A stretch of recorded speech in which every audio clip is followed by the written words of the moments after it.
So I just realized that this month is the month that Owen Hart lost his life back in 1999 during the month of May. And as a teenager, it was a tragic moment for me. It was actually like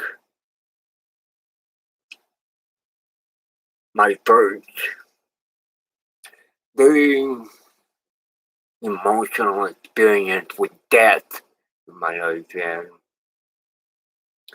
you know, I didn't have any pets that passed away yet. None of my friends had gone through any, know, tragic event.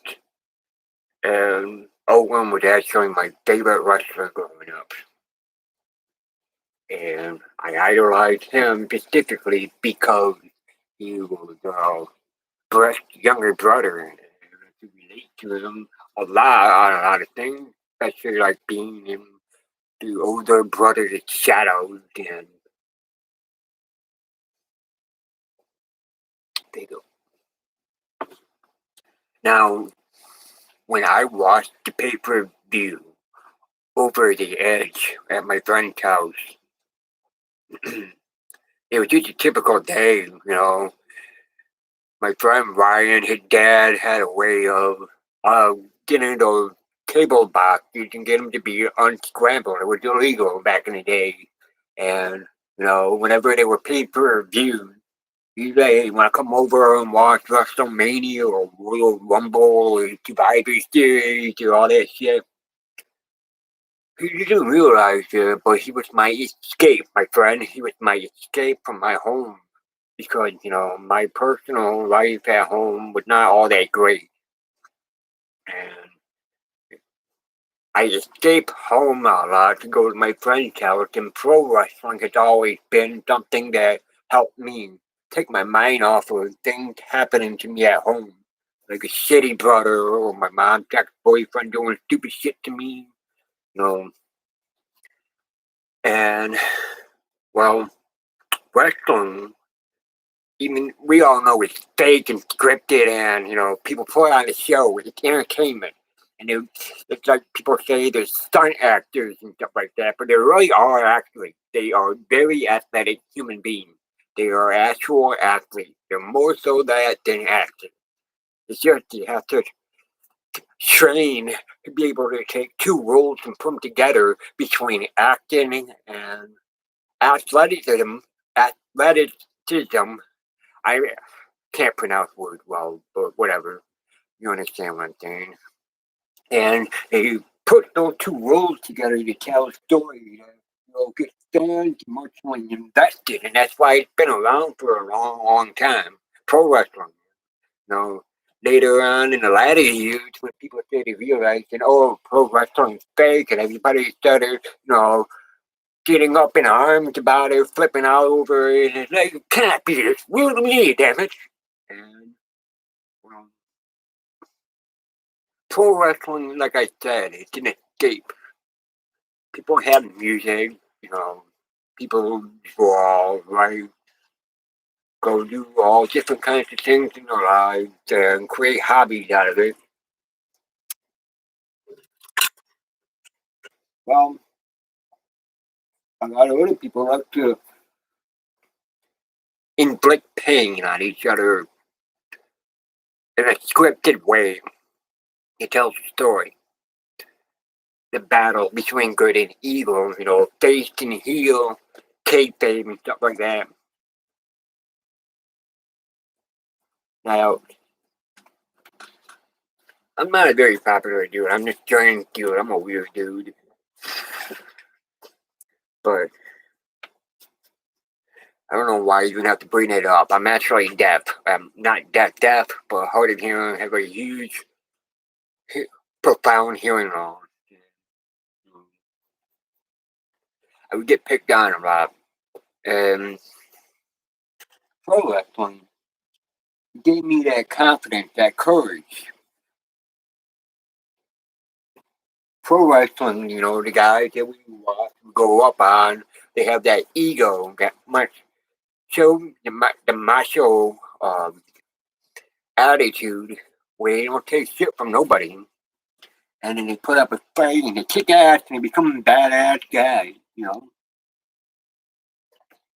So I idolized after that, and as a little kid growing up, I used to get beat up a lot just for being different.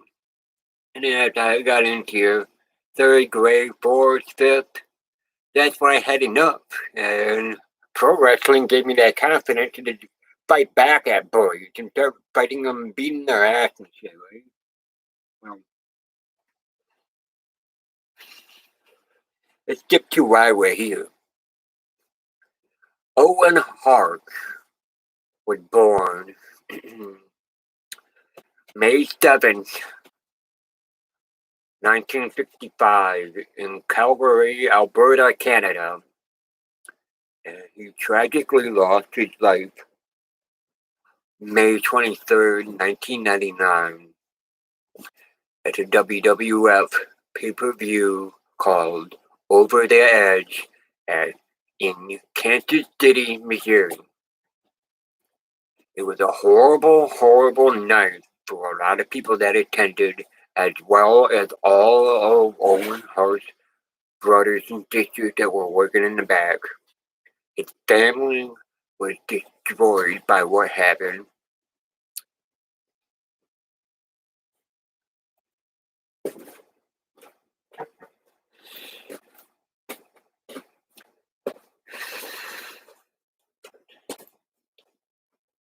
Anytime people see me, my comments on Facebook and abroad as an asshole, it's a fucking crazy weirdo, got a mean attitude that's just, you know, people don't want to deal with some of the shit I say, and I respect that, you know. It's alright. So, I also need to ask the question because I cannot obviously hear. I have at the bottom of my light screen, the microphone, and the dot that starts off with the green and then it goes into white. If you guys cannot hear me in this, let me know. I will turn it up. But I have to keep the wall memorial kind of on silent. I do not own the rights to the video. It actually belongs to WWF and WWE. And what I have here is a reaction video as a fan, as an adult. We live in a moment in time from when I was a child that was a very, very emotional experience for me when I was only 13 years old, going on 14. And, we're not long now from the anniversary of Owen Hart's death, which is coming up on the 23rd.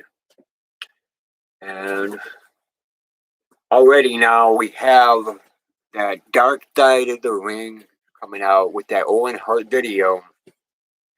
And,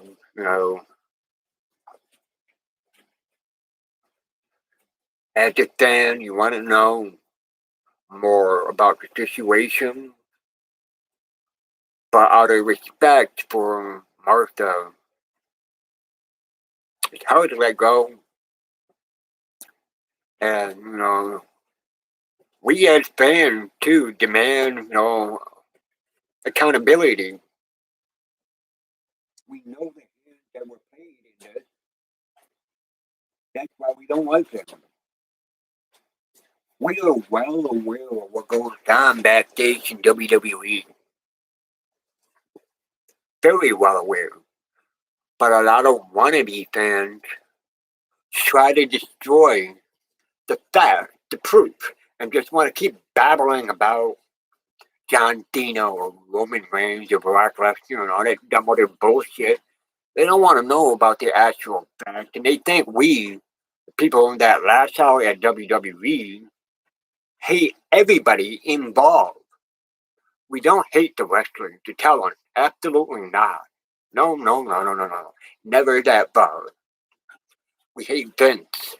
We hate Russo. We hate a lot of people that allowed this shit to happen when they knew very well that this was very fucking dangerous, and they should have taken the necessary steps forward in making sure that the harness, all the equipment involved in being able to rappel Owen down to the ring safely was going to be used properly and safely. Owen even, people even reported in, interviews that they had done that Owen did not want to do that shit. So I don't really want to get into all that because that's a very, very rough emotional aspect. Maybe we'll get into it later. So without further ado, let's take a look at the main 24th edition of Raw and the paragraph that followed, was the WWE Universe mourns the tragic loss of Owen Hart. While many superstars share thoughts and stories of their departed friends, others take to the ring to pay tribute to his memory. From Jeff Jarrett honoring his tag team partner to Stone Cold Steve Austin offering a final toast to life and legacy of Owen Hart is celebrated. Already got me choking up, man. Okay. Let's get this started. I'll put the sound on, but I have to keep it low. I don't want to get a copyright strike. I do not own the sound or the video of anything related to Owen Hart.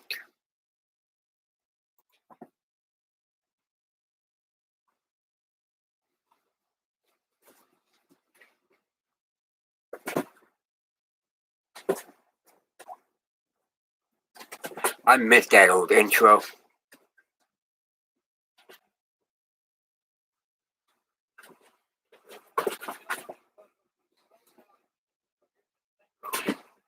Damn. Already, man.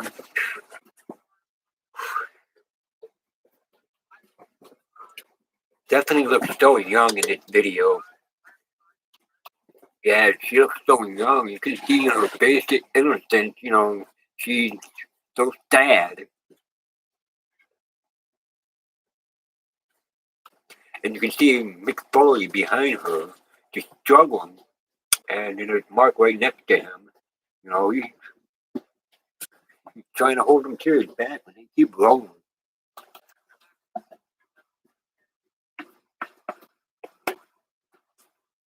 There's The Rock, Triple H, China, D'Lo Brown, Toy.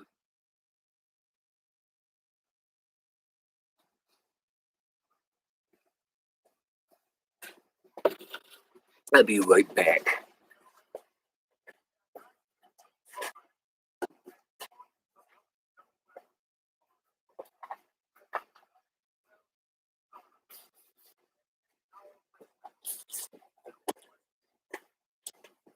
Damn, man.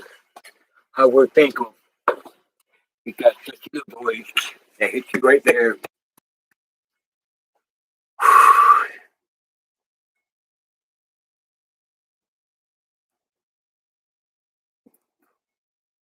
Poor Mark.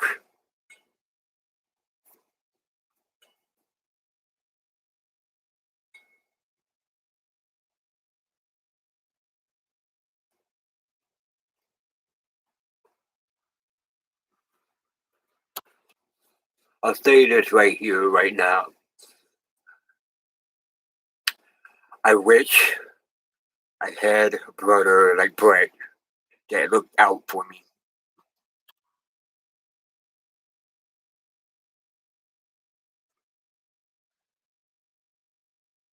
There you go, or just there trying to hold it together.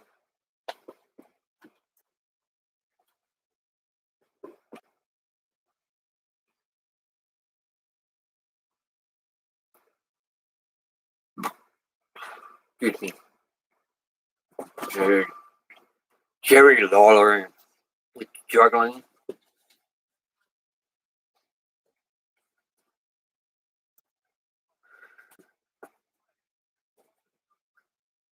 Just struggling here, man.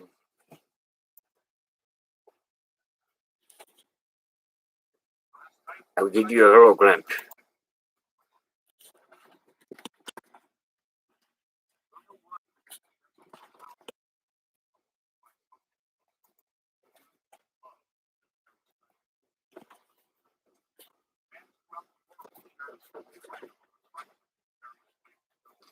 I know I don't have the best quality fucking cam, but whatever. We'll just do with what we got.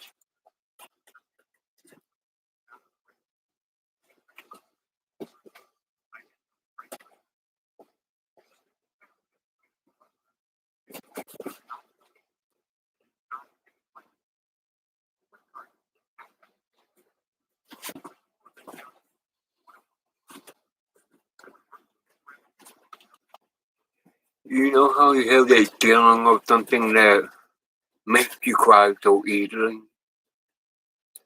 But the more you relive it, the less you cry. It's kind of how I feel right now because, as a human being that has experienced heavy loss in my life, very hard to keep going forward.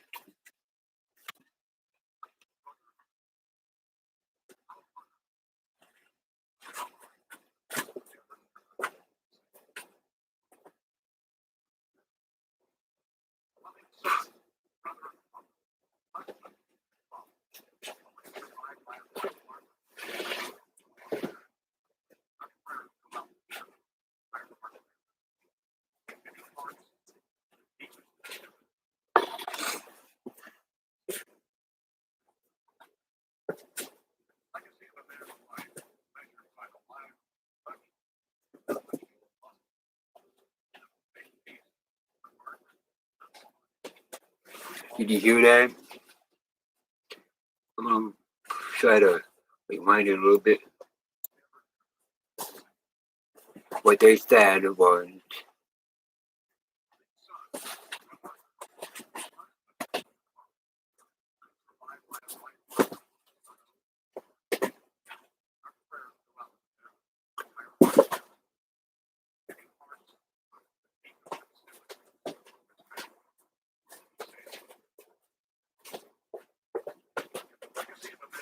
if the legacy of a man is measured by the lives he touched and how much he is loved, then a big piece of Owen Hart lives in all of us.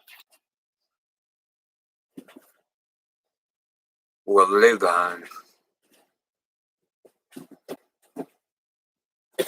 You know,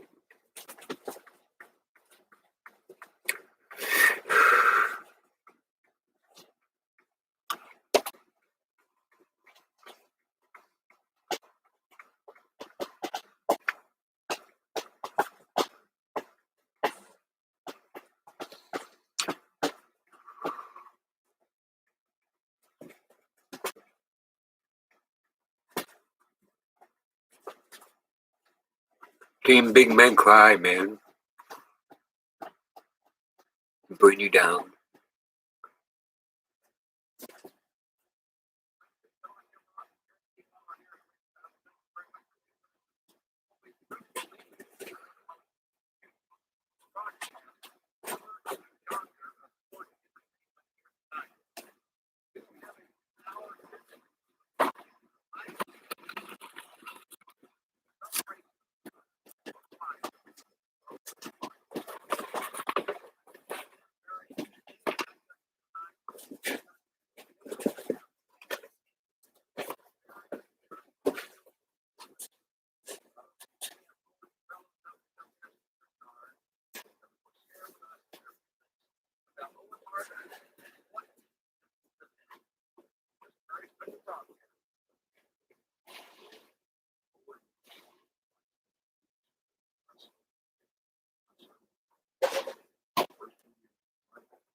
He's misquoting. Talking about his kids doing no while having fun, talking about Owen, chanting negative.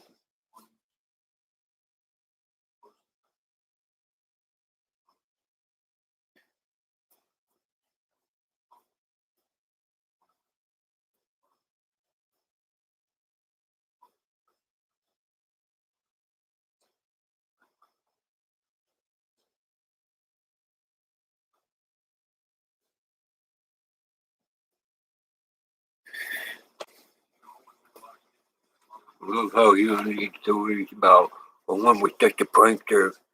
So somebody should have came out with an Owen Hart prankster book.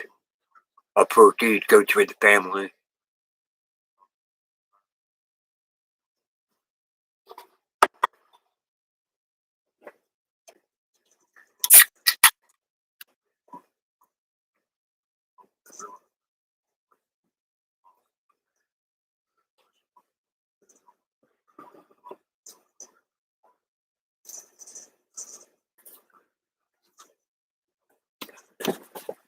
JBL is a piece of shit. Bradshaw, but he bullied a lot of people.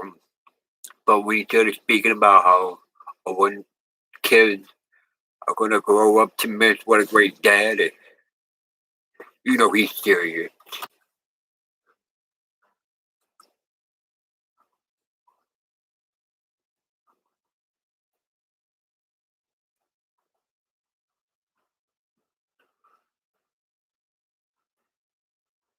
Here we go. Jeff Jarrett coming out with Deborah and puppy.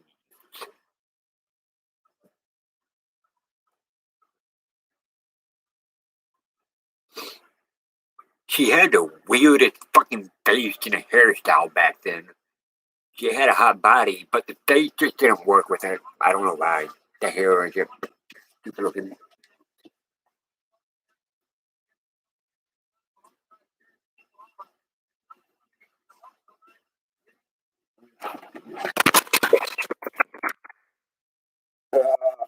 Fuck. You good?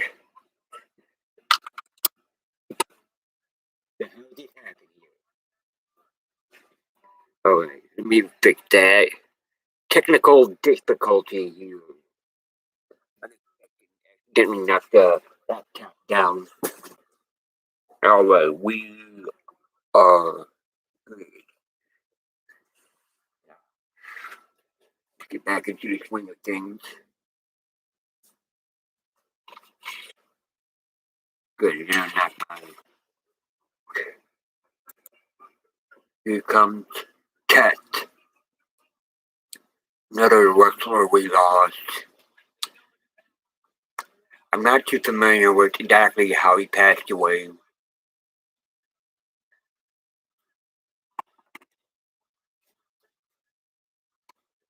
But one day I'll do a story on him.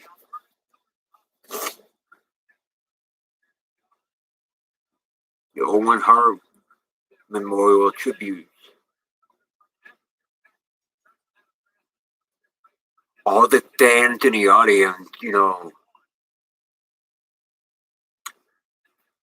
it's a good night for them.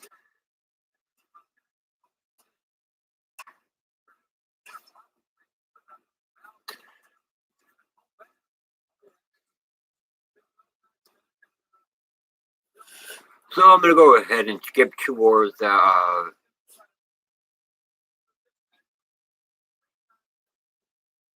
actually, you know what? No. Everybody had their own opinion on Jeff Jarrett. I personally think he's done some shitty things, but when he spoke about Owen Hart in one of the interviews that I've seen, he was very, very, very human. He had no ego, no attitude. He wasn't talking about him.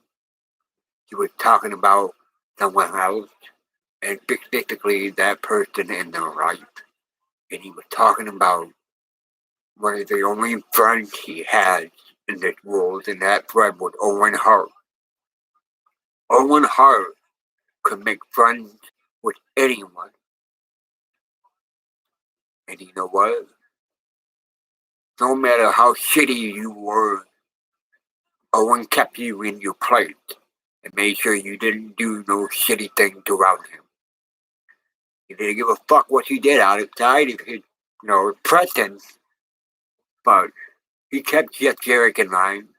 That's why Jeff Jarrett had him as a good friend and missed him a lot.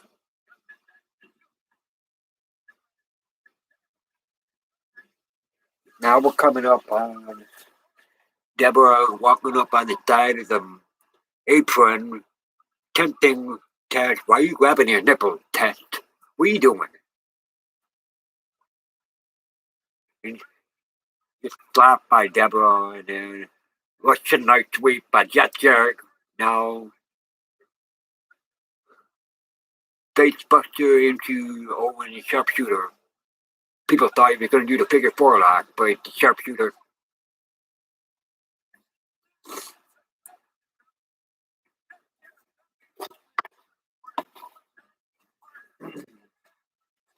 The original name for the sharpshooter is actually the scorpion. I think they said Scorpion Deathlock or something like that, but it wasn't synced. It was actually the original sharpshooter came from Japan, New Japan Pro Wrestling. I'm gonna do a quick thing real quick.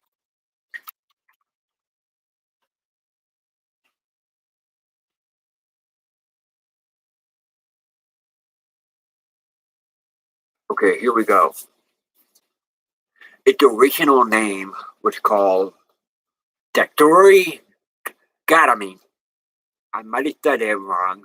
Correct me if I did. Missouri Gatami is a professional wrestling submission hold, movie similar to Devil Holder hold. Cloverleaf, legless, Boston Crab, stand-in reverse, figure four leg lock, and it's also known by several other names. The most commonly known alternative being Scorpion Deathlock. The move was invented by Japanese professional wrestler Riki Shoshi and was popularized by Sting, who mostly does the standing variation rather than the sitting variation. But it is generally associated with Hitman Hart, who used the move extensively in his WWF career, and he gave it the now most commonly used name, the Sharpshooter.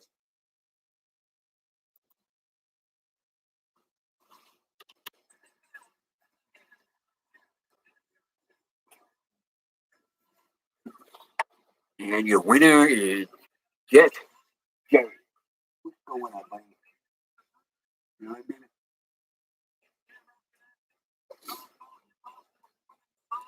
mean? Thank you, or something? No? Okay.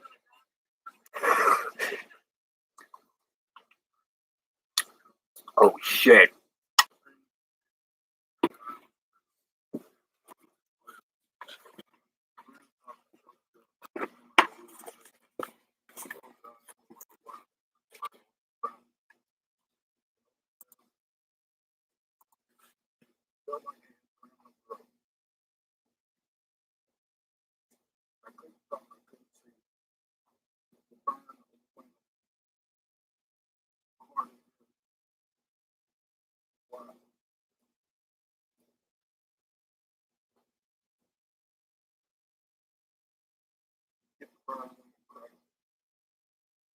Poor Mark.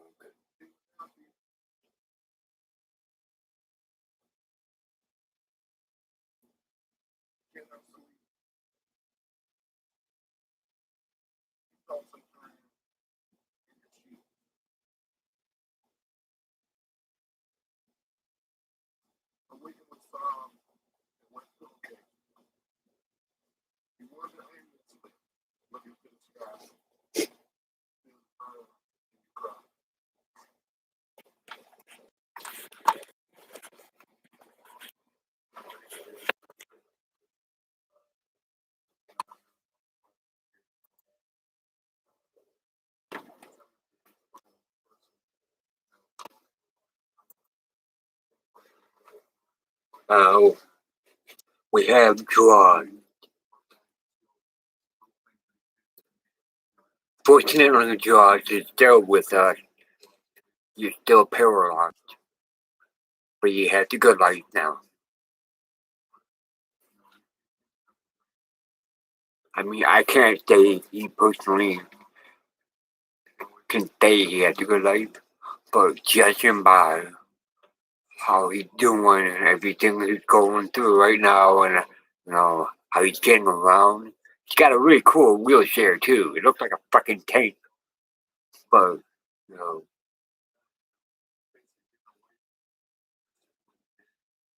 how can we relate to what he's going through? Well, it's just that helpless feeling.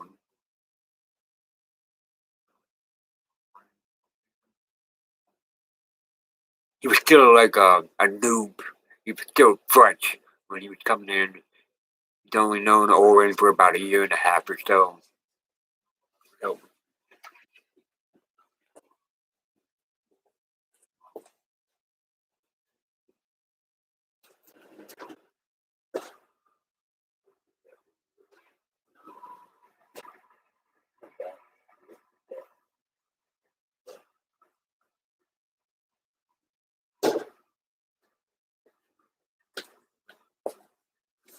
now we got X-Pac and Kane coming out for a tag team match. I think it was. No, I don't think it was a tag team championship.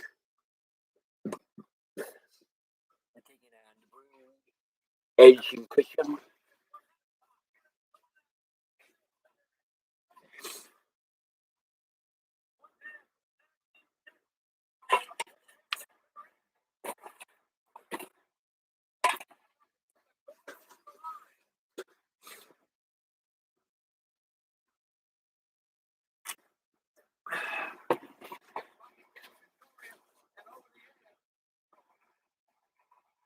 Here comes Kane. I don't know how to do it. It's gonna be an explosion. No streak.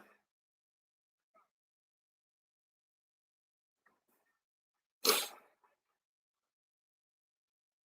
gonna turn it up.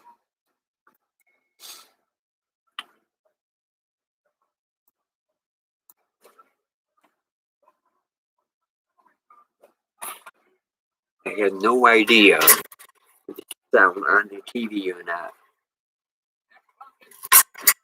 What I'm gonna do.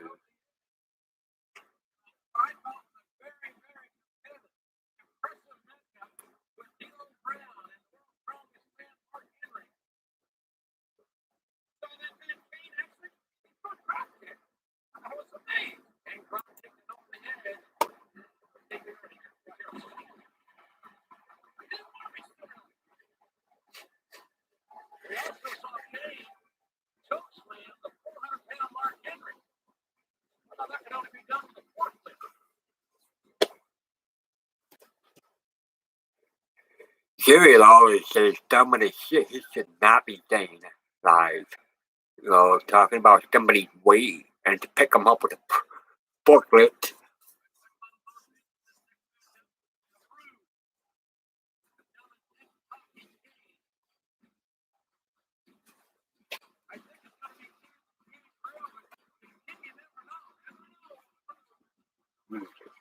Here comes the brood. Trying to find it. Tobacco. Tobacco. Tobacco. Tobacco. Smoke a cigarette. Nobody.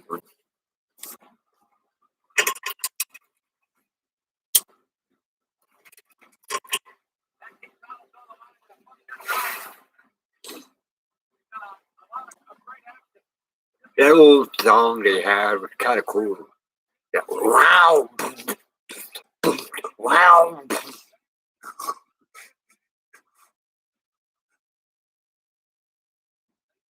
I can't beatbox well, but I tried.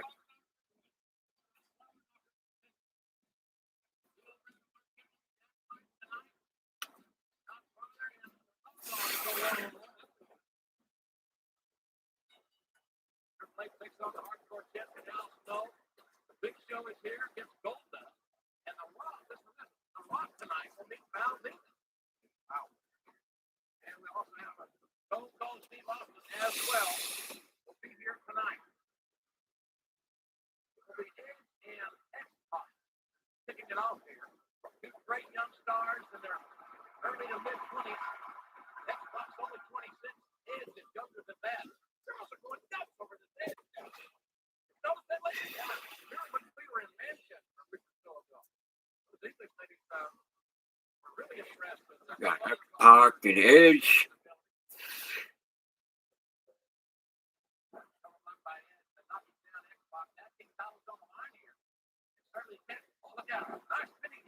The spinning kick. It's actually one of Owen Hart's moves too. The spinning kick. It's where you run them from one side of the ring, duck, run into the next rope, and come back at your opponent and throw your body to where your legs are going into the air, but your whole body is shifting 180 or something like that. It's called a spinning kick. These guys were very athletic back then.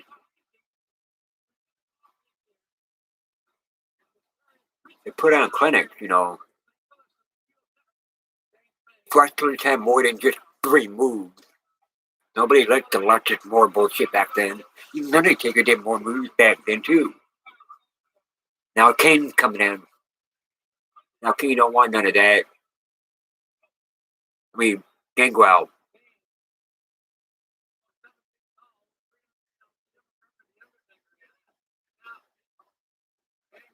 If you look at Kane's boots, you can see the lift on them. They were like that much.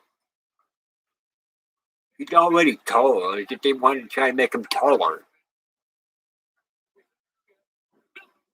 It worked. Nobody cared.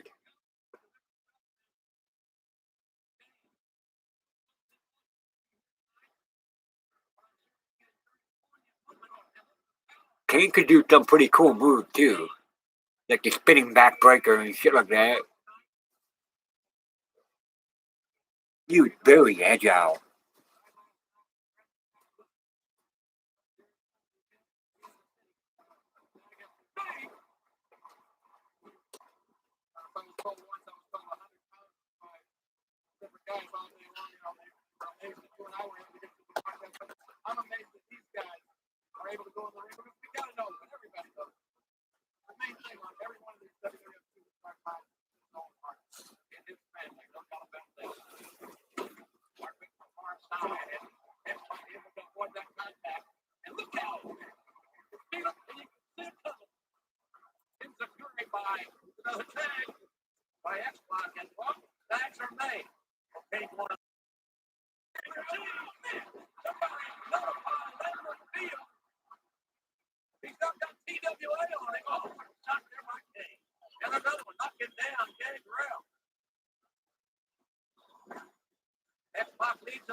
That block will bust you almost snap Edge's neck. Comes to choke slam to Gangrel by Kane. Kane picked him up, picked Pac up, and dropped him on. And now your winner, Pac and Kane. Oh.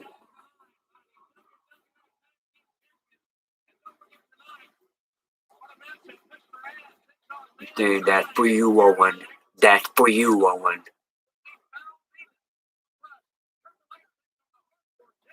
The fans were so into this night, man. Everybody was up on their feet. It was Shayna, another wrestler we lost.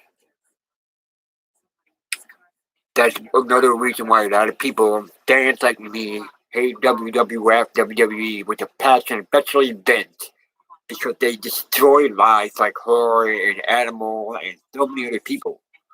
And they expect us to just forget it by keep putting on indulgent fucking wrestling shows. We know what's going on. Quit treating us stupid. You know, we're there specifically for the talent, directors. That's why we watch.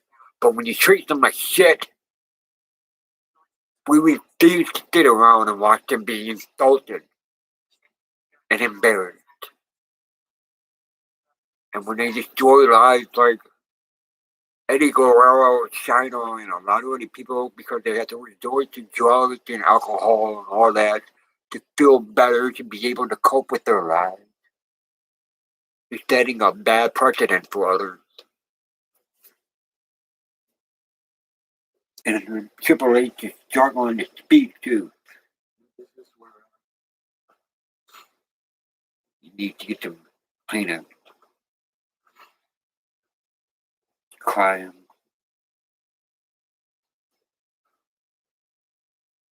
You often see the worst of it. You see the worst of everybody's personality. We're like a family. We're around everybody to get best. We're around each other.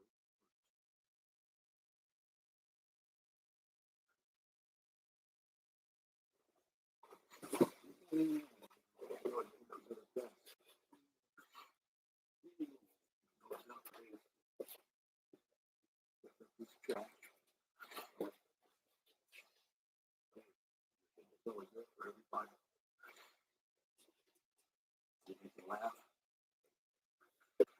Thank you, man.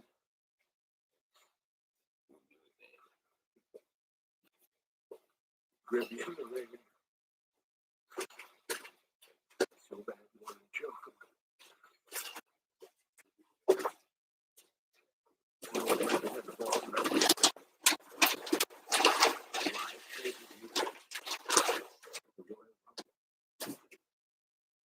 Schoolboy man, that's why they not let me out. Laugh. They laugh when everybody doing it.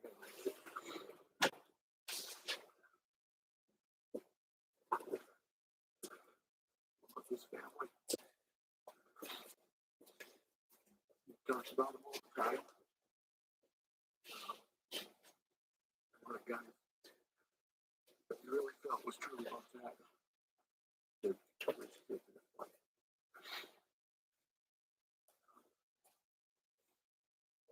Owen, you know, at least here with me. He's my friend. How about you? Triple H is really torn up here. Dave Hebner. Known Owen here for 10 years. Out of everybody, great company to be in, but Owen was just that special person that could always make you laugh, always make you smile, wave, wanted to make sure that everybody had a good day. And Owen was just top guy, there for everybody. Seeing Owen go in his bag, take pictures out, and go back outside the building, autograph them for the kids. He was just a great family man. Love to take care of everything. Here's something here. He's just one of the best. He used to referee. Tie my shoes together while I get down to the house. Carry on. Great guy.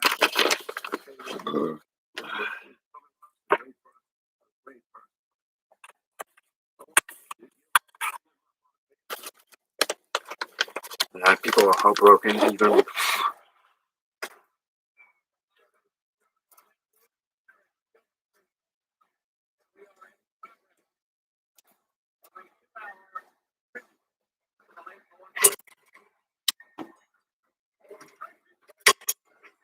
here comes the Hardy Boy.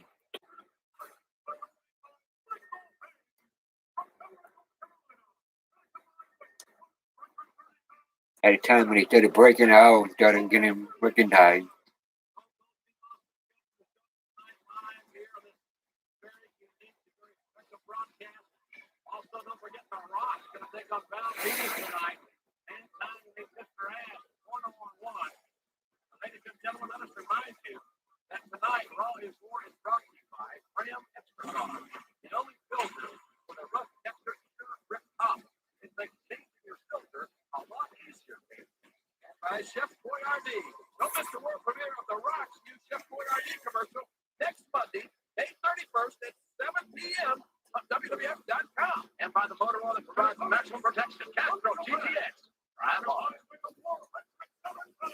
Taking Cayenne, Takamichi Nuchu Do is also still wrestling too.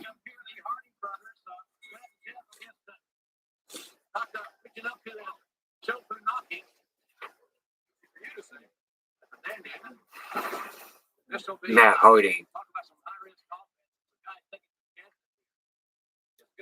Come a long way, man.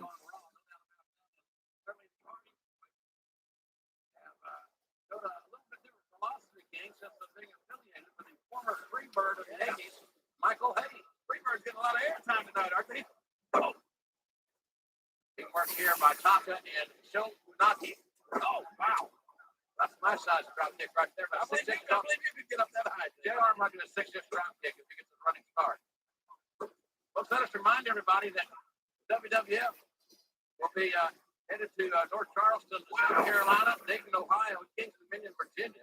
And tickets to those three events go on sale this Saturday. This Saturday on sale in North Charleston, Dayton, and Kingston, Dominion, Virginia. These Hardy boys have got an attitude now. Like the WWF attitude is really, this. These four men may spend as much time outside the ring before this is over. Look out! Oh, my! Ooh. I mentioned that. So, Jeff Hardy threw Taka outside of the ring. Taka's laying down on the floor on the mat. Jeff Hardy goes, runs to the other side of the ring, comes back over, jumps over the top of the rope and does a quantum bomb right onto fucking Taka on the mat. It's like a 8-foot drop. You know, bigger drop from if you're down the top of the turnbuckle, dropping on somebody on the mat, you know, the apron. So, look like about, gotta be 12-foot drop over the top rope onto Taka on the floor. Quantum bomb. Damn, man, I forgot all about that. It was crazy.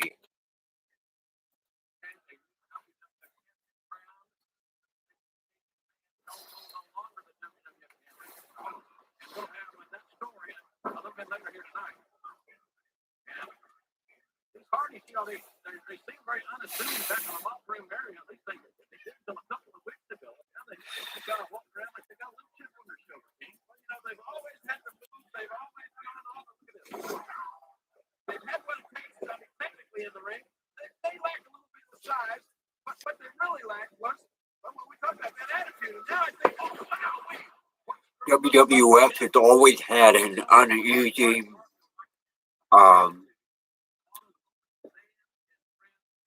I wouldn't say alliance, but common respect between two companies where, you know, they sometimes trade talent or send talent to one of the other promotions, and that's New Japan Pro Wrestling. That's why a lot of guys from WWF went over to New Japan, like Brock Lesnar, that's actually been there. Hulk Hogan has been there. John Moxley, we all know. I think Matt Hardy had the Hardy Boys. And that over here. Playing with your kid. Okay, no kidding.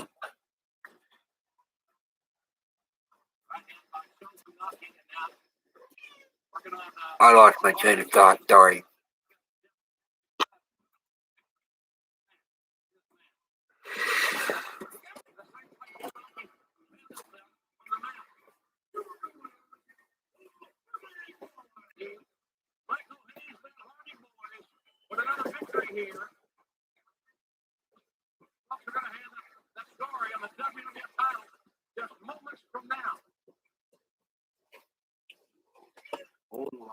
remembered as a great practical joker and as well as a tremendous performer in the ring. Provided a lot of people numerous hours of entertainment inside and outside of the ring. And I'll always remember old Hart being a great friend and a wonderful father and husband to his wife and kids. I'll miss you very much.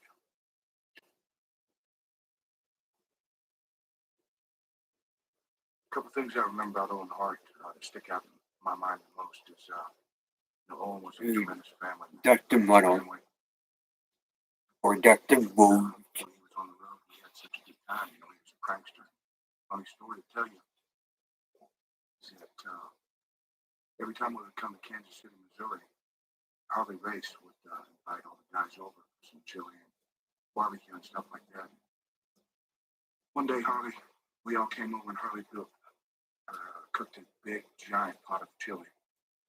And while Harley was outside checking on his barbecue, Owen slipped in there, got a whole bottle of hot sauce, and dumped the whole thing in there. So, you know what happened there. I mean, everybody's mouth was on fire. Harley got mad, so Owen's over in the corner, he's laughing.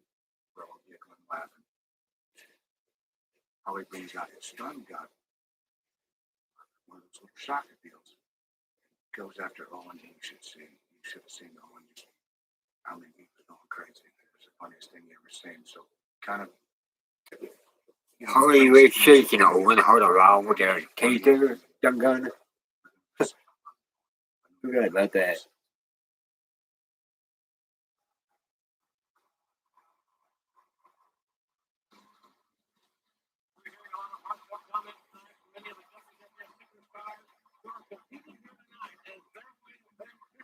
Come Bob Holly. Hardcore Holly.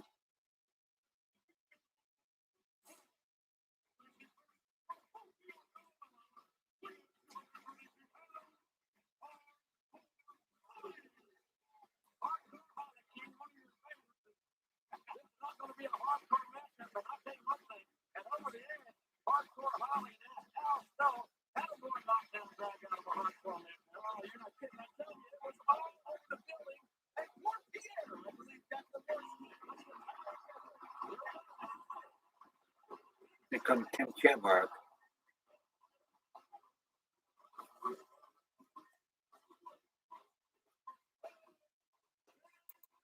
I was watching an interview earlier where Tim Shamrock was being interviewed. I can't remember. I think it was, let me try to remember who it was. I think it was, yeah, it was some wrestling channel, something Diamond or whatever. Jam or something shit like that. And they were interviewing Ken Shamrock. And Ken Shamrock was talking about how they thought it was just another poll. Like, their legs were being pulled. They was just, elaborate stories. And nobody, people were shocked. You couldn't accept the fact that something serious like that had just happened. And, Ken said you had a lot of guys were like, the window and coming back, and everybody said he's not. And, it was not clicking with a lot of people, if you know what I mean.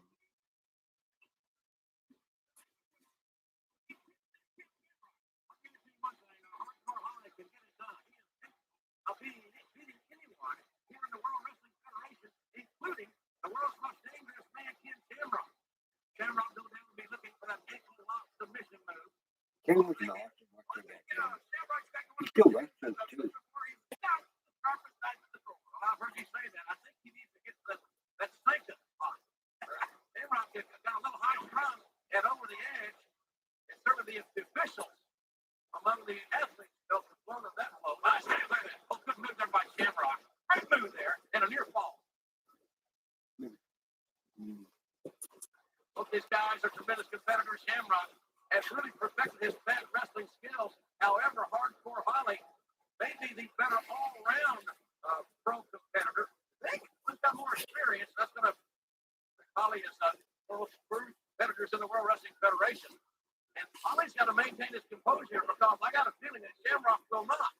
Uh-oh, look at that. Great takedown. Holly back up just a hair quicker than Shamrock did. So Shamrock not as sharp as I was. Of course, Holly is not exactly a rocket scientist himself. I still remember when he drove that entire race one time with a left turn signal on. You remember that? I heard about that. I know he's not as valedictorian like my daughter Amanda, who graduated last week from Dixie High School. That's no story. That's been by Shamrock who caught the heel right in the face of hardcore Holly. Took the Hurricane Rana. Shamrock did not. You can call it Hurricane, very hard for me to pronounce, but King Shamrock just did it. Here comes the Nicolai.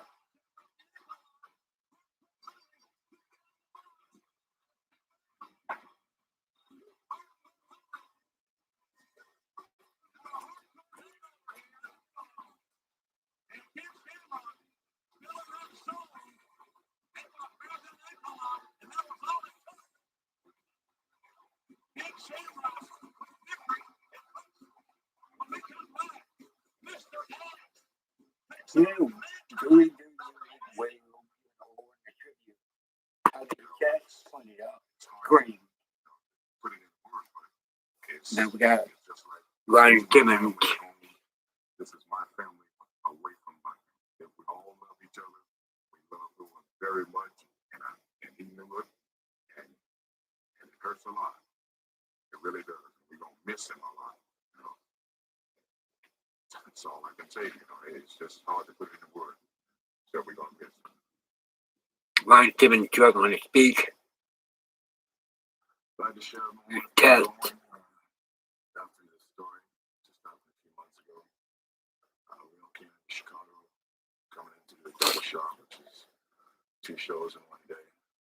We landed in Chicago, and really bad weather, a lot of snow, so they canceled the first show. And the office told us to sit tight, relax, and find the show later on that night. So as I was sitting in my hotel room, the phone rang, I picked it up. And the guy on the other end said he was the head man running the stadium where we were supposed to do the show that night. And he was told that I was the man to talk to, whether we're going to go ahead with the show. Well, I kept professing to this man that I'm not the guy to talk to. You're talking to the wrong guy. You talk to the office. He said that various guys were canceling. He said that I was the last guy to talk to. What did I think? After a few times I told him I didn't think too much of it, and I told him that, again, I wasn't the man to talk to. He said, the last words he said were, well, I'll tell them Tess said to cancel the show. And I said, hey, buddy, don't bring my name into this. And he hung up the phone. Well, not till this morning I found out it was Owen. And it's pretty funny, but it's kind of a hard way to find that out. But all my memories of Owen are very good, and I'll never forget them. Thanks for all the memories, Owen, and God bless you. Thanks.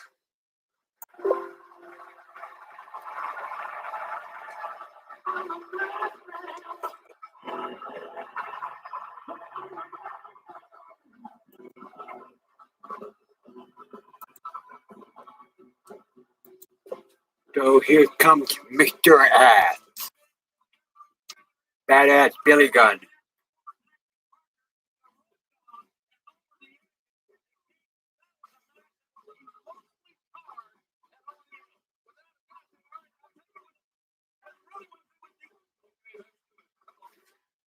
Here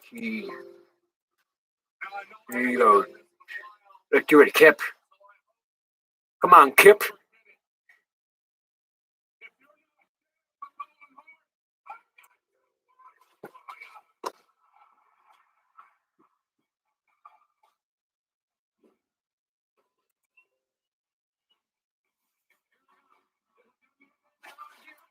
Here comes Mankind, McFoley.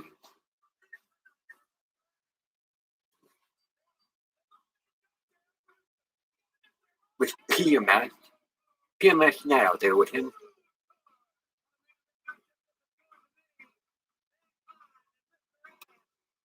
I gotta mention that as Mankind is coming out down towards the ring, walking down the ramp, his name that popped up underneath him that says Mankind, it had like a little thing underneath it that said with the PMX, which is Terry, Jacqueline, and Tori, I think, but they're not out there. So that's a botch.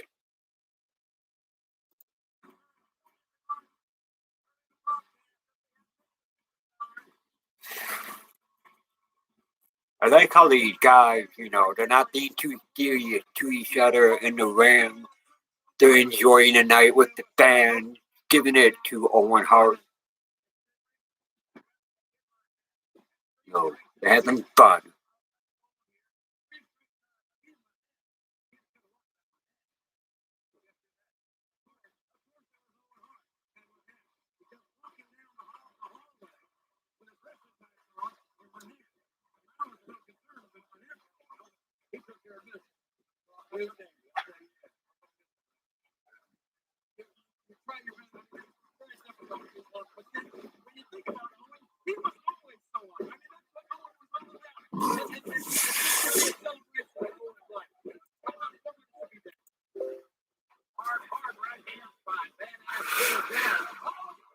I have to keep turning this down, and I did not want to look at that because he just fucking showed his ass. So I have to keep turning this down, so I don't get a copyright strike because I have to keep repeating this every now and then in the video, my live stream. Do not own the video or the sound to the clip or the show that I am watching. It's all owned by WWE. So this again, my reaction video.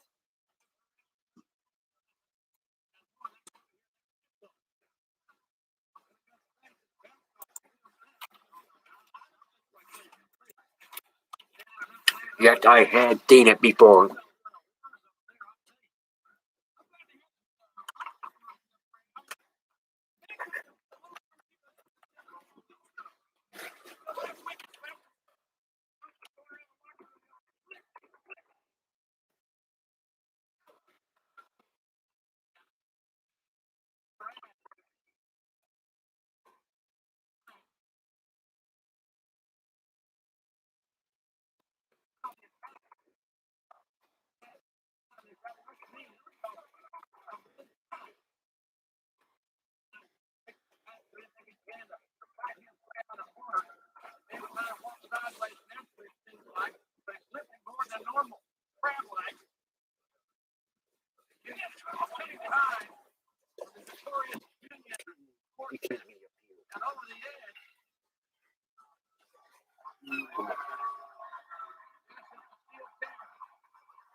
Uh-oh, here comes Taco.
Blue Blazer, the Rocket, the King of Hearts. I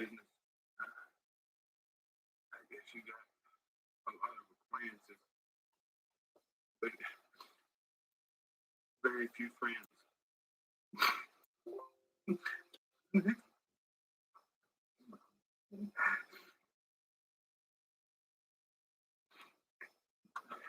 And Owen, he was one of those friends. And there's a lot of funny stories. His personality, the things he used to do. Yeah, I've told my wife a bunch of times over the last couple of months that I've been with Owen on the road. I see Owen more than I see her, my little girl. And he said the same thing. And now that he's not here, it's you look at it almost selfishly that I don't have my buddy and my friend with me anymore. I know that Owen's in a better place, laughing and cutting up.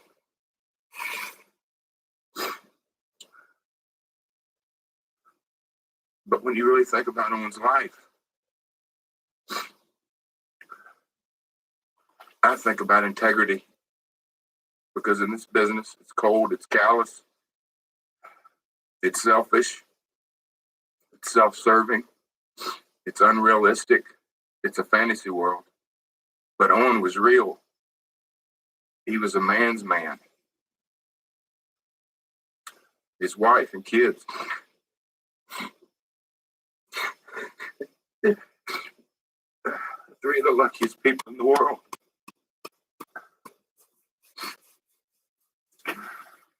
Because he loved them more than anything in the world. And that's why he did what he did to provide for them. And he did it with integrity. And integrity in this business is few and far between. That's not a good thing to know, but it's the truth. And outside all the laughs, because on the road, without the laughs, the fans get to see Owen 10, 15 minutes a week. But when you see him 24 hours a day for 10 and 12 days at a time, he's one of the guys.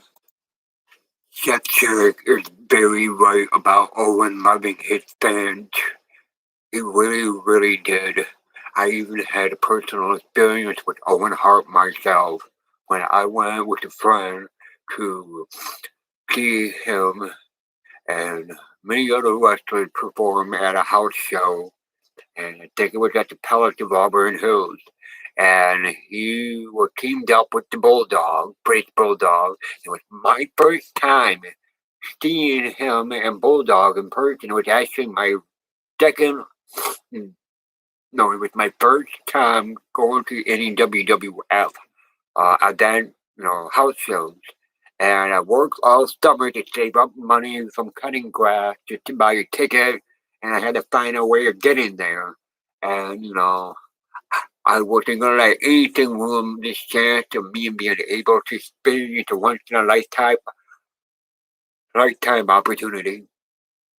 So, yeah, he's right. He really, really gave a shit about his fans and he really listened to what they had to say. He acknowledged his fans. If the fans said something stupid that he didn't like, he would say, "Hey, knock it off," or some shit like that. He was like an uncle, a father, or a friend. All that you could think of as a human being. Treating everybody so well and nicely. And as for me, when I saw him, my first experience with him was, first I think it was, I can't remember who they were wrestling. I would have to look this up. Like, it was him and Bulldog. They were wrestling. I can't remember exactly, but I think, I can't remember who they were. I think it was Steve Austin and Savio Vegas, I think. I'm not sure. Yes, it was. Austin and Vegas, yes. And so I remember now because this is why it was Austin in the match because, I'm way up by the nose area of the arena. I'm running down by the entrance to see these guys coming out. I brought one of those cheap disposable cameras from, at the time, it's called Perry or Arbor Drug. They call it CDS now. With a cheap disposable camera, the flash stuck on it. So when you took pictures and the flash did that, it made the picture black. The flash pretty much ruined the picture. And you're trying to they have to be more closer to you in order to get a good shot. So I had to, from that experience, I tried to get as close as I could to the entrance where the wrestlers came out so I could get good pictures. I got some. I got a couple of pictures of Ahmed Johnson and a couple of other guys. Too bad I lost those pictures because I wish I had kept them. I wanted them in an album somewhere. Anyway, finally Owen and Bulldog and everybody are in the ring. And I run from where everybody comes out, the wrestlers, through the entrance. And I get closer to the ring. And it's not packed, but there's a lot of people around it. And, hey, careful. It's not packed, but there's like a lot of people around the ring. So I'm struggling to get down there. And I told people around me, I just want a moment to take a picture and I'm getting out of here. And people won't let me get through. And I stood on some stairs and I'm close to Owen, right? And I shouted out to him, "Hey, Owen, kick Steve Austin's ass." He looked at me, said, "Kick his ass, kick his ass." I mean, it was awkward and weird, but the funny thing was he actually acknowledged me. And, it's just like, you grew up idolizing these guys, and, you don't expect anything more than, a hello. And it's just like, whoa, you're starstruck. It's like, holy fuck, right? Whoa, you can't hide, right? And, yeah, we do feel a good moment.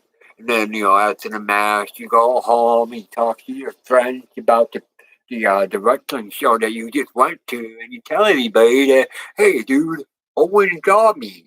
He said something back to me. And it was funny." And a lot of fans, if they have that legitimate moment with him, they can share it proudly because he was awesome to all of us. There was never a bad encounter with Owen from anyone, not even a fan.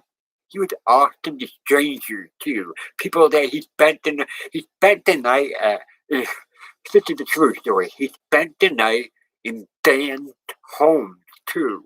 A lot of time, like when he was staying, he would save money. He would stay with people he didn't know, and he treated them well. And then he would be out and about. He wasn't living or sponging off of anybody, People offer, he would take advantage of the offer, and he treated people so well and respectfully that's why they would offer him stuff like that. And he was such a positive human being. It made it fun. Made coming to work entertaining off the camera. And it's just as important as on the camera.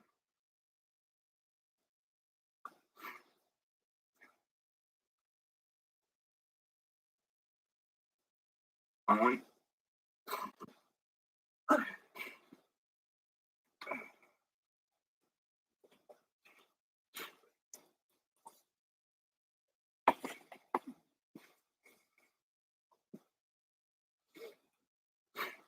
I make the promise to you. Because you got two little kids that got a little more money. As they grow older, the only thing that they might have to I find out think what we the can dad all was like safely say at this point is in wrestling time, we fans. all wish we had a time machine. But I made the promise to myself. As the years go by,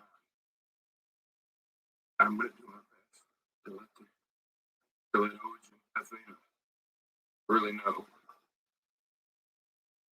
what a great man you were, Owen.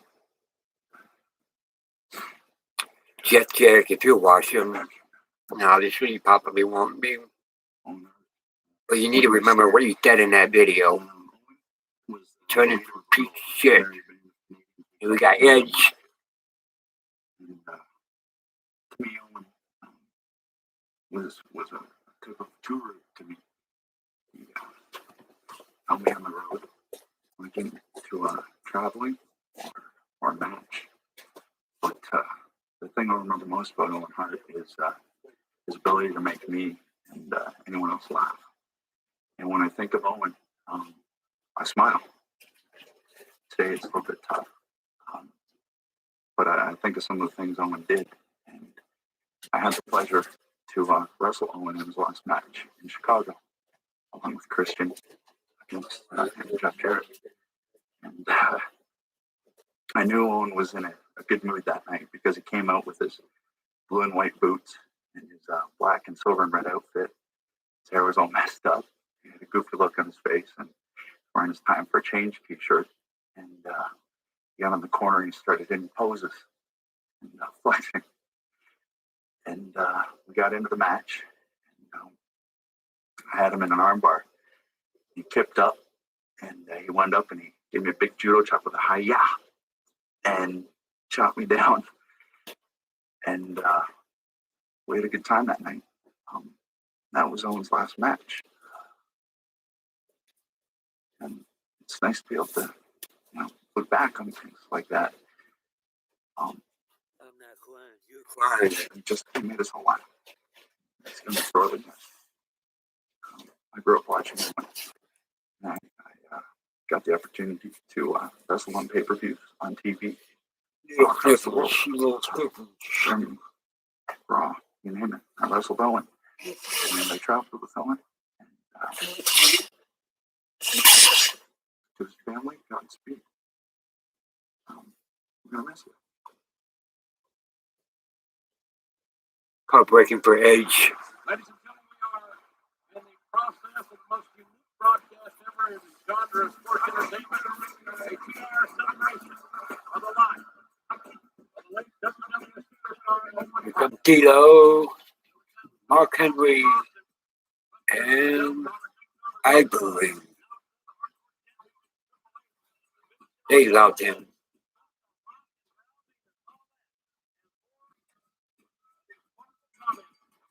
Dalvina.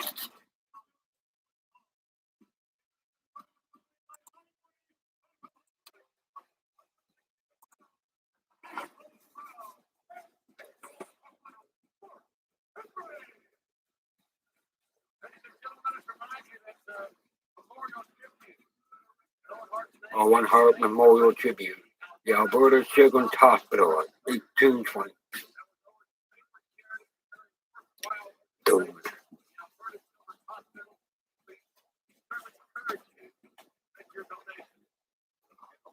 Spirited. And now here come the Acolyte. Before they were APA.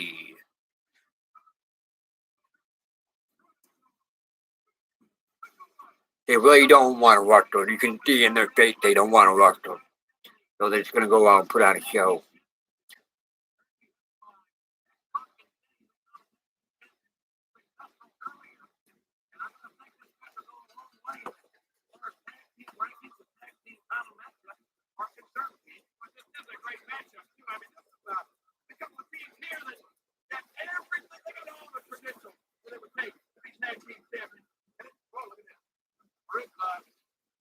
Moons ago, the leader of the nation, Mark Henry, was a member of that at one time. Mark Henry, the world's strongest man at 400 pounds, over 1996 Olympian, being chopped down his thighs by Farouk and a shoulder block landed on his feet. Farouk is known as Ron Simmons, a 3-time football All-American at Florida State University. Magnificent athlete. Hold up to the hour. Why, even with the Cleveland Browns were so bad.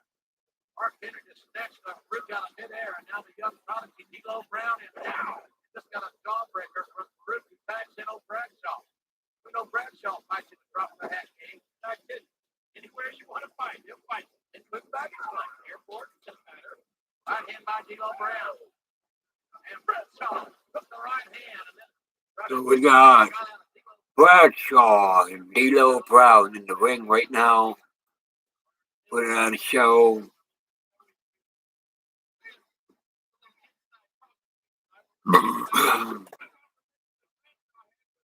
Bradshaw, the heavy hitter.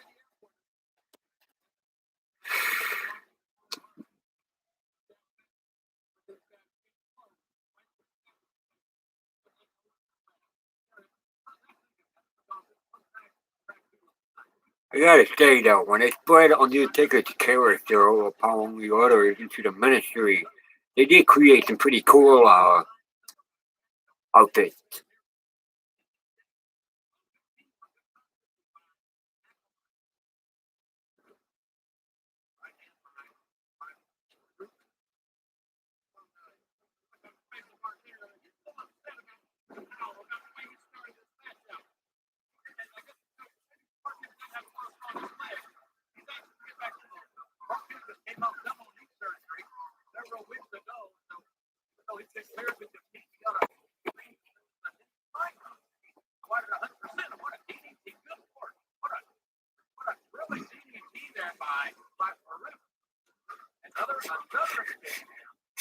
Dino did a weak slap on Ron Simmons. Ron Simmons DDT'd him and slapped him. I don't know if it's a real one, but it looks funny. Most of the time, slaps are not real, but they do give legitimate slaps.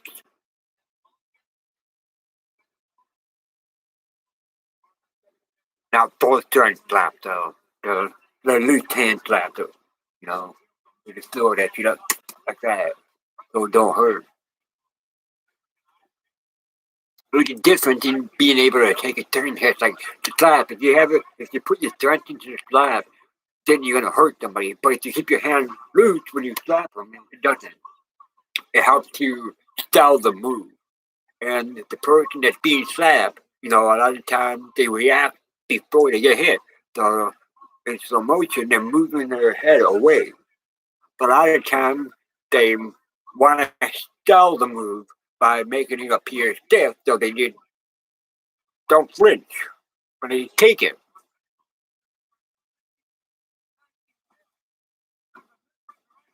And when guys do that, they are putting on a show to help them sell it better. When you're flinching too much, you suck. You're seeing it weak. Ooh, shit. D'Lo Brown. D'Lo Brown.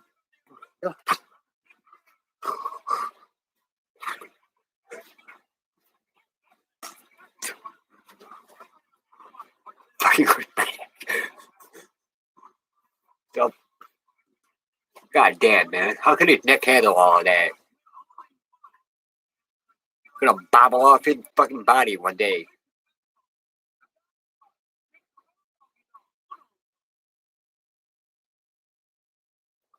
Ron Simmons holding the armband with the OA shouting up for the crowd to see the tribute.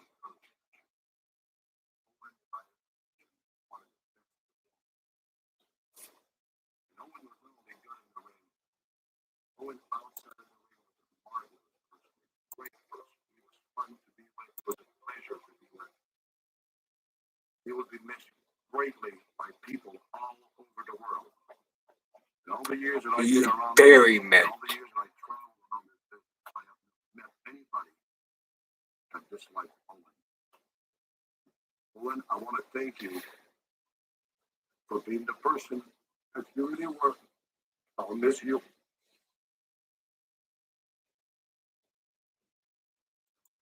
I remember Owen. I always remember Owen.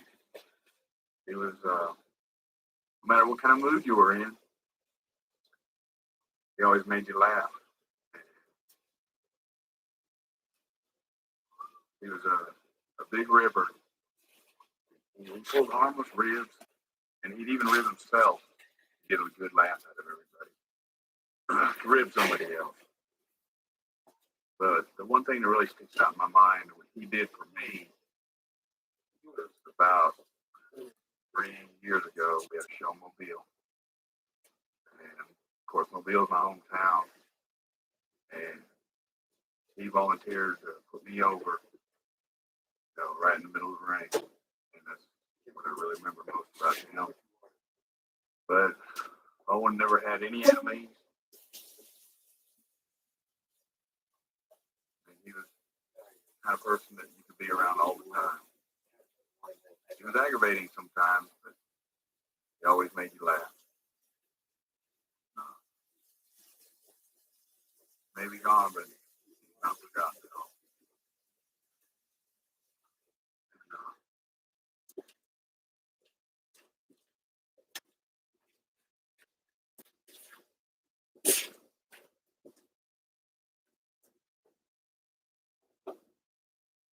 Always be remembered.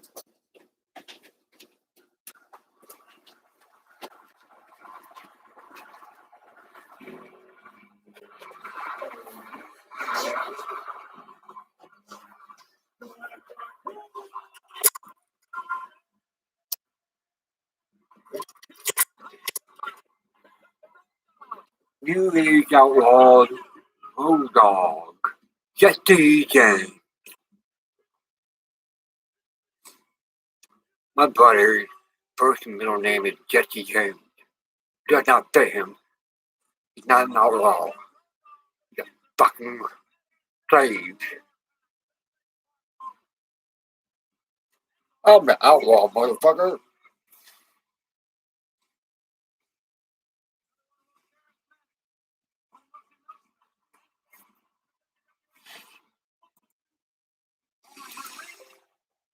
Former Marine, Jesse James.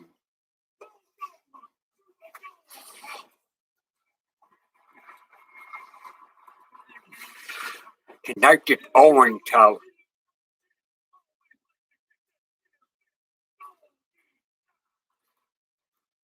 We all do. Waka waka waka waka waka.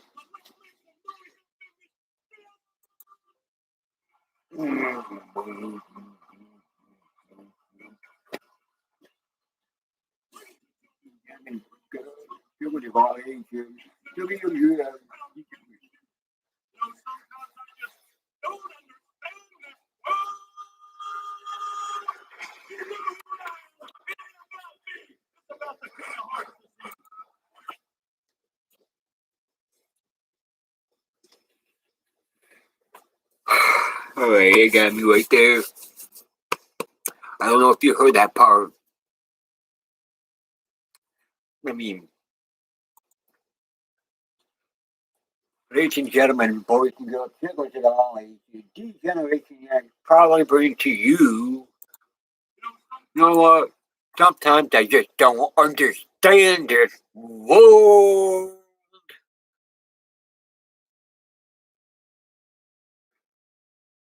You can see it in his eyes. He's trying to do his usual promotion. Ladies and gentlemen, WWF and Degeneration Act proudly present to you the World Wrestling, the World, I don't fucking remember.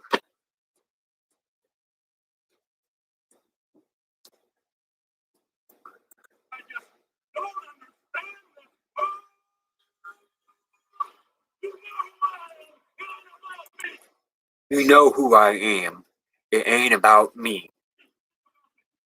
It's about the King of Hearts. This evening. He's a humble, humble man.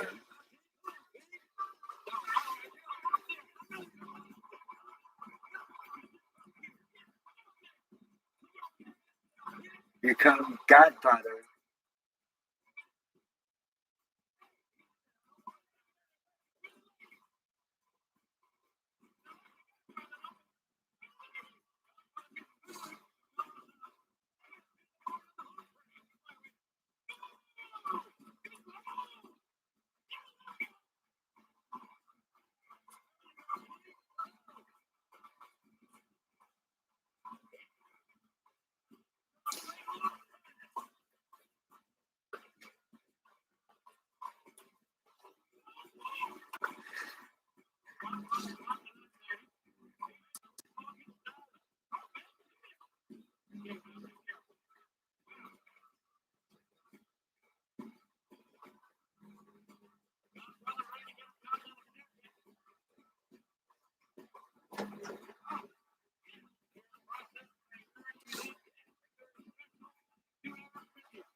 I remember this match.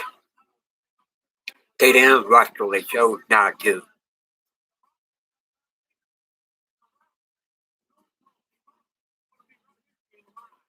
I'm just trying to remember how it went. So we're getting to that point when they get on the mic and they start talking something about Owen and then they all leave together.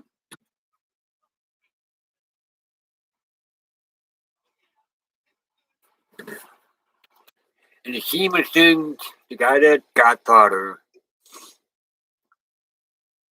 I don't know the whole backstory about him, his actual pimp history, but there was something revealed that he was actually a pimp back then. It's not about him though.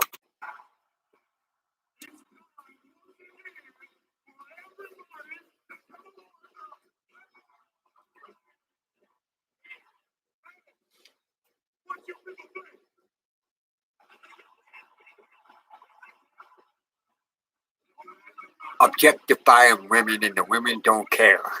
They're actually taking part of it. It's not real, so that's why they put on the show. That kind of shit won't fly now, but maybe we can get it to fly. Any ladies out there want to be the new home train or what one? We're missing one.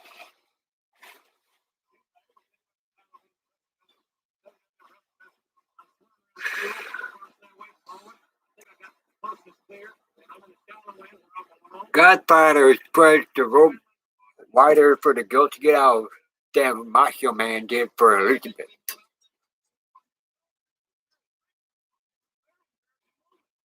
They're about to fight, and they're about to fight, and then all of a sudden Godfather said, you know what, man? Goes and grabs the mic. Hey, you know what, Road Dogg, instead of me and you and me kicking the hell out of each other, especially today, why don't me, you, and these fine hoes over here, man, we go downtown St. Louis and we light it up all night long.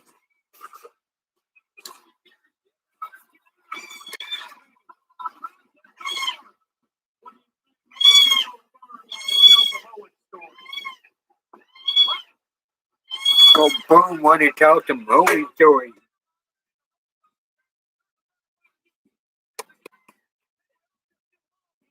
When wrestlers are fucking real like that, the fans can feel more emotionally invested in them. You know,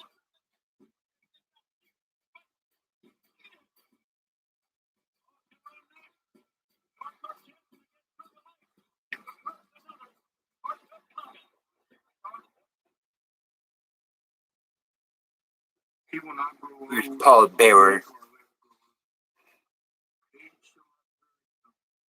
Years condemned. After going down to the sun, and in the morning, we will remember reliably.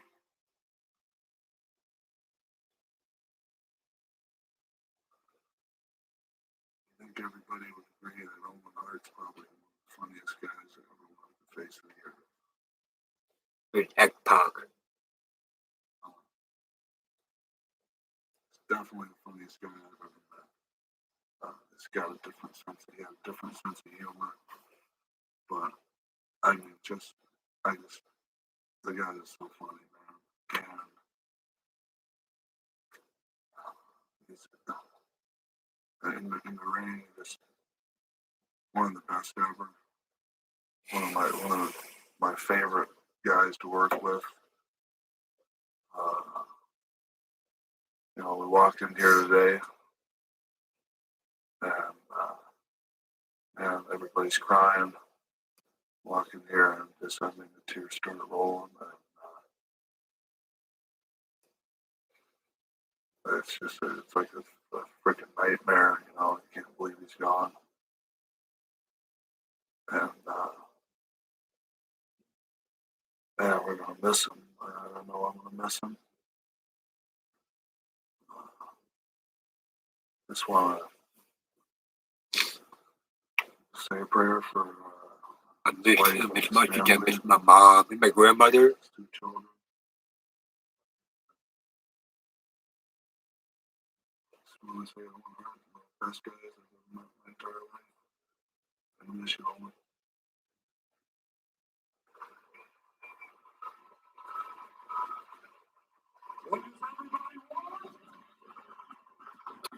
Here comes Al Snow. Turn it back down. I want to get copyright strike. I do not own the sound. I do not own the video that I am watching. This is my live reaction to it.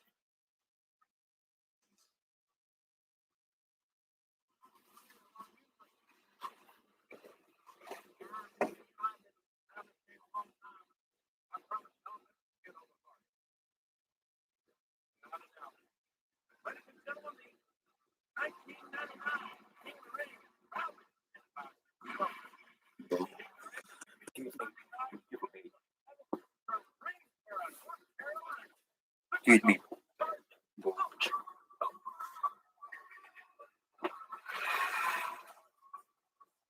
Oh, my nose, real quick.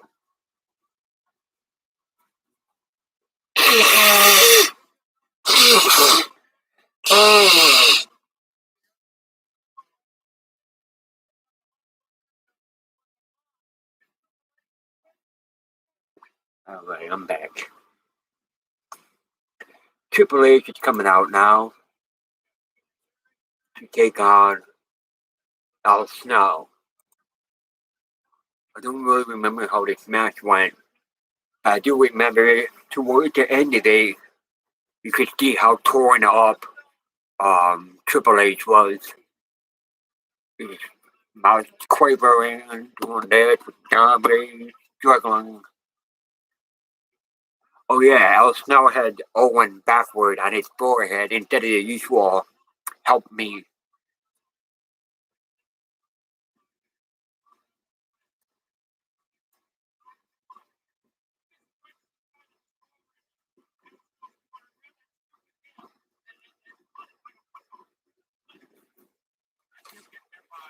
Heel kick.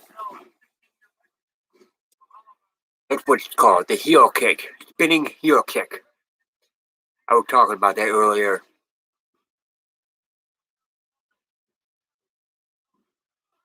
This was around the time where Triple H and China turned their backs on DX and they went heel. Started going dark, had that ominous entrance music that we all like to.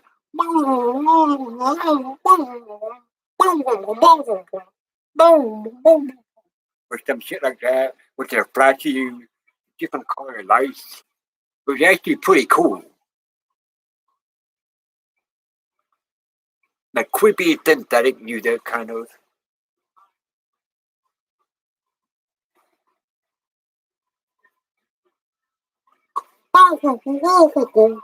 Oh, I fucking remember. Sounding like a retard. The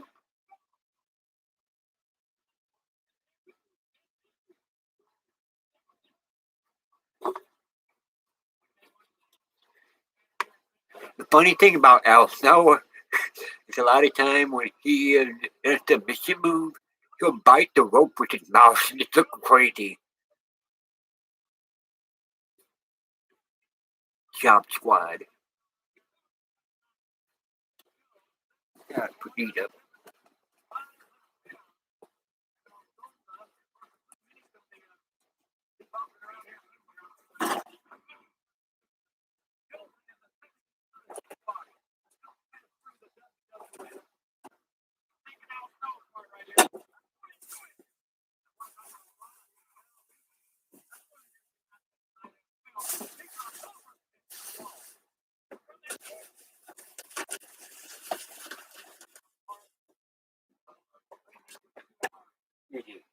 Over there. Over there. All right. I'm back.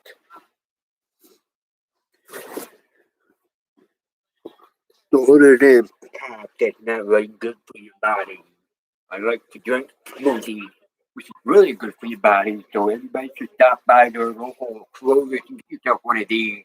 Or try the mango one or the berry one. This is my favorite one though. The strawberry banana. Sounds kind of fucking yummy. Always shake before you open though. It's called temporary smoothie. It's like 3 something. It's very yummy. Non-GMO as well. It's good for your body.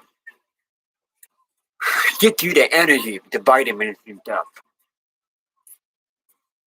Here we go. The pedigree's coming. Pedigree. And Triple H wins.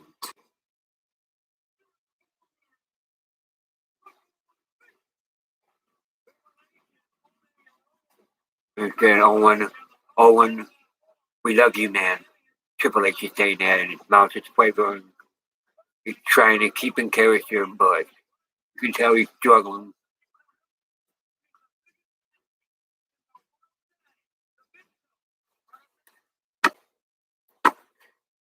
Now we got Jesse James.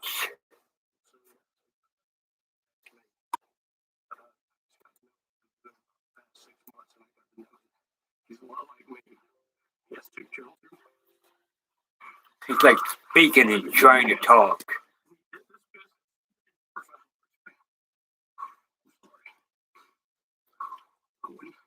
Take your time, man. Take your time.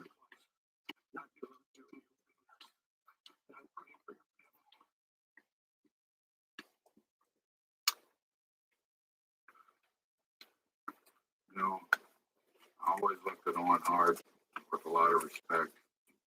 One of the reasons why I looked at Owen, being a younger brother of a superstar such as he was, I could relate to Owen. I always knew the drive that was inside the man's heart to be an outstanding wrestler and to go out and give the crowd, the fans, everything that he possibly could. When you look at an Owen Hart's career, he did exactly that. He tried his best to go out and entertain everybody. I think he succeeded every night that he went out. Owen Hart would never cut anything short. He gave his effort every night for everybody, his family, his fans, his friends. That's how I'll always remember Owen as somebody that never cut corners, somebody that you could look at, always share a laugh with. Let's go right about everything he's saying about the efforts that Owen Hart put into being a performer in the ring. Now, if you're a fan of the glory days of WWF and remember the old Slammy Awards that they used to have, those awards were legal. They weren't scripted. They were given awards to wrestlers that put on clinics, that could put on a show, that could do moves so well, that could sell the moves, that could keep the fans emotionally invested in the match. That's why Owen has so many of those Grammy Awards. You know, when guys like Briscoe talk about how epically he was in doing a lot of these moves and how he was one of the best performers, they speak the truth because his acolytes proved it for him, and his family, they have a lot to be proud of over Owen's accomplishment. But you have to respect that the family on Martha's side of the family, with their two kids, we don't hear from their kids. And it's like many, many years later, oh, he's not wrestling. He did a little bit, but he, I think, from what I'm told, quit.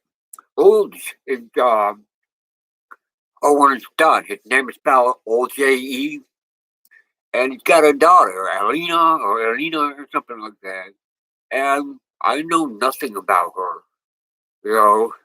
And as the fans of Owen, we had to respect their privacy. If I saw something tragic happen to my parents on TV and the whole world saw it, how am I supposed to feel? They don't want to feel that shit. Why should why should they be subjected to constant, you know where I'm going with it, bullshit from WWE. You know, Martha tried to move off. WWE tried to sue her. Vince is not a good man, no matter what they say. You don't do a family of a mourning family of one of your performers that you allow to get killed. Your mistakes cost a family a good man, a provider, a father, a husband, a brother, friend, a friend to many, an idol to many. I will never ever speak highly of WWE. other than their wrestlers. And anything of mine that I do regarding pro wrestling, any videos that I make, you will always see the negative stuff about WWE. And it's for good reason. Those fanboys need not speak. 'Cause I don't give a fuck what WWE fans think. It's not about the talents they have currently. I want the best for all their talents. I would not, and I fucking despise Goldberg, Roman Reigns, Brock Lesnar, Rollins, fucking all those born fucks like Corbin. But I would not wish on my worst enemy anything like that to ever happen to anyone. I'm a guy that grew up fighting to survive my whole life. I can inflict pain. I'm trying to be a pro wrestler. I'm supposed to have my driver's license back now so I can go to pro wrestling school next month. But people's fear has fucked things up for a lot of us. And we're just going through the motions so we can resume our lives. I can't drive right now because I can't get my driver's license back because they shut the fucking Secretary of State down. And we try to make appointments here, they keep canceling and we have to reschedule it, they cancel it again. And when you're struggling, you go hungry. But I'm not going to go into all that because I'm trying to achieve a lifelong dream, which is to become a pro wrestler, to be able to finally get into the business. And I don't have high expectations on getting into a big promotion like WWE. That probably will never happen, and I would be 100% okay with that because independent pro wrestling promotions actually help guys to find a way and to help them to understand that if this sport's for them, then they'll get somewhere. If this sport's not for them, it will chew them up and spit them out. That's why they start in the independent promotion and work their way up. Now, I'm Nate, but a lot of pro wrestlers started late. Like, for example, Hulk Hogan started in his 30s. So did Goldberg, so did DDP. There's a lot of people that started late. I'm 36. I was supposed to be already in one of them fucking school 10 years ago. But life, you know, you have to learn to fix your life, to become a better person, to move forward, and to shed things that drain you and bring you down in order to move forward in life. You have to be able to adapt, to fucking adopt new ideologies, new beliefs, to move forward, to be stand by those beliefs, to be able to carry your foot forward, to prove yourself as a man that you have a pursuit and a purpose. And that pursuit of happiness is what you do currently. Achieving a lifelong dream. And that's what I have been trying to do. Because Owen was the one that had constantly keeping that spark in me. Whenever my love for pro wrestling dies, all I have to do is just check out an old Owen Hart match. And it gets me right back into it. And that's why I'm such a huge fan of AEW. Because the guys that are in it, like Cody and Dustin Rhodes, their father, that family has been fucked over by Vince and WWE too. So I stand with people, the victims, before I will ever stand with the boys. And those victims like the Hart family and the Rhodes or the Runnels, they've been put through too much fucking scrutiny just to stroke Vince's fucking ego. And I don't respect that. I don't respect a man or a woman if they do that to another person. I can't. You know, it's bad enough I call myself a hypocrite from time to time. It helps me to fix myself. And when people talk about a guy like Owen Hart, you know, the man has so much belief, so many fucking ideologies that he was like the universal best friend for everybody. You know what I mean?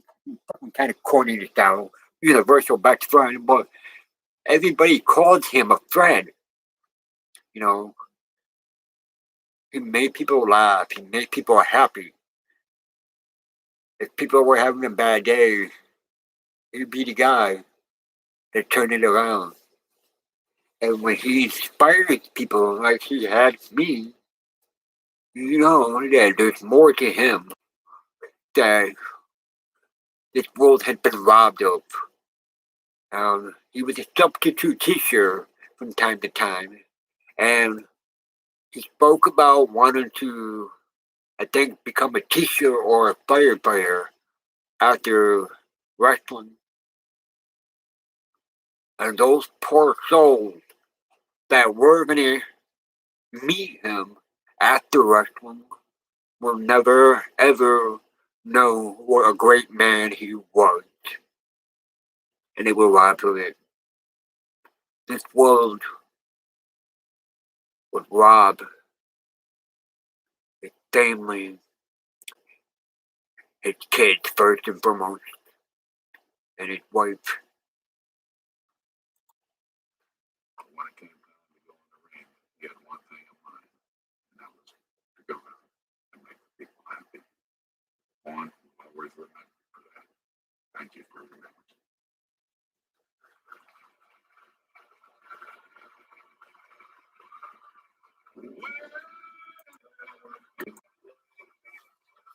All right, who do we got now? Here comes the big show. Paul White. Back around the time where he was such an intimidating teacher, had long hair and shit. I will never understand why he cut all his hair off. He's not bald. He's not going bald, I don't think. Is he? That way he keep his hair bald. He bald then? Was he bald? I mean, like, hair loss. Actual hair loss.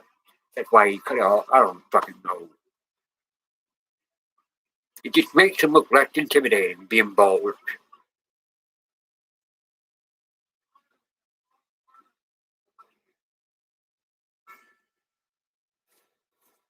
And he's taking on Goldust.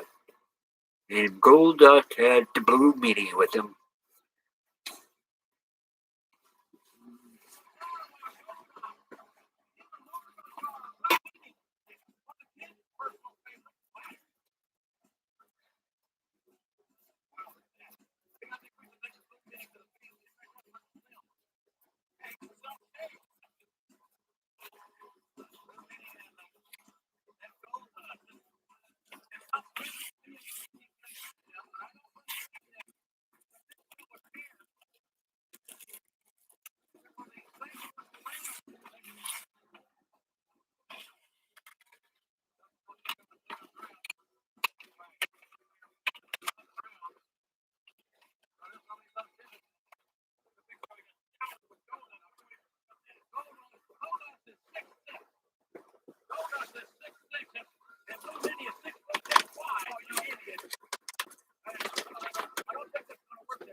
And another one.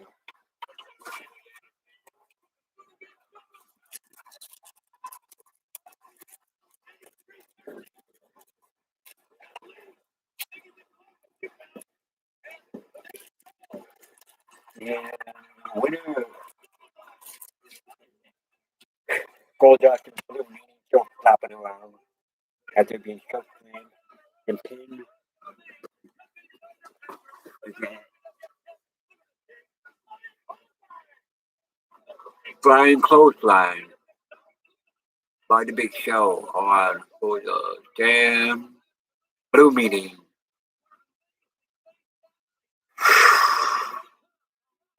Sunday show, giving his little tribute to Owen Hart.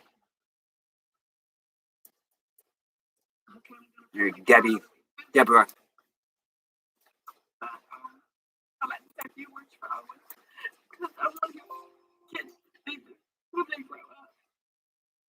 But the short time I've been here, I've spent a lot of time with Owen, working with them and traveling and stuff.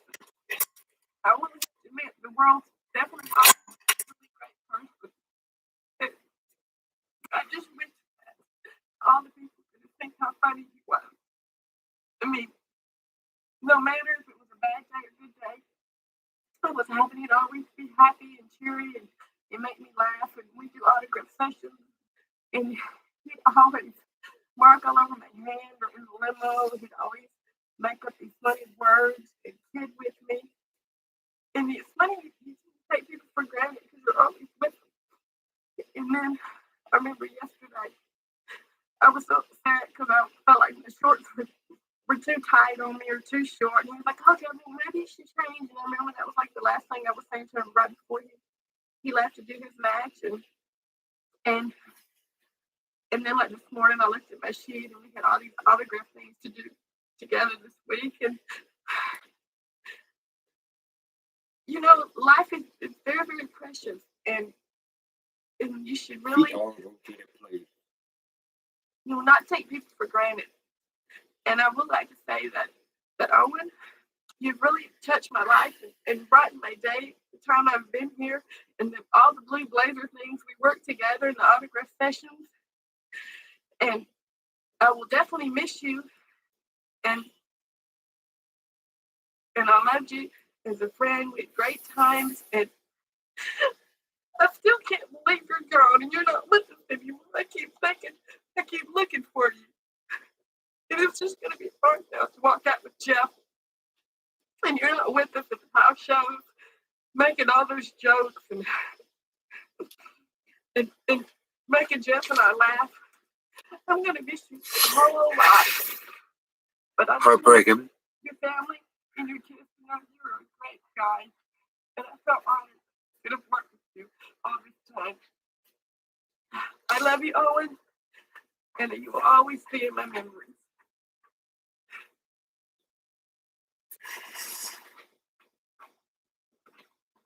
Owen was always a prankster. I mean, you do a prank to Owen and you're getting one back, tenfold. I remember Bret Hart and I, about 10 years ago, we're all in Chicago, and Bret and I were out down at the bar, and Owen, the Blazer at the time, when he first came in, went upstairs early because he wanted to go to sleep. And Bret and I were hanging out, and we decided to go up and wake up the Blazer, as Bret would say. So we went upstairs, and we peeked in because Bret and Owen were sharing a room, and then we tackled them. Next day, Bret's boots missing. My stuff somehow winds up in the shower. The McMahon Hart family goes back so many years, and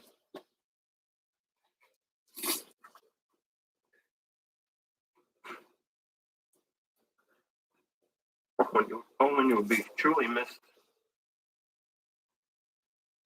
Godspeed.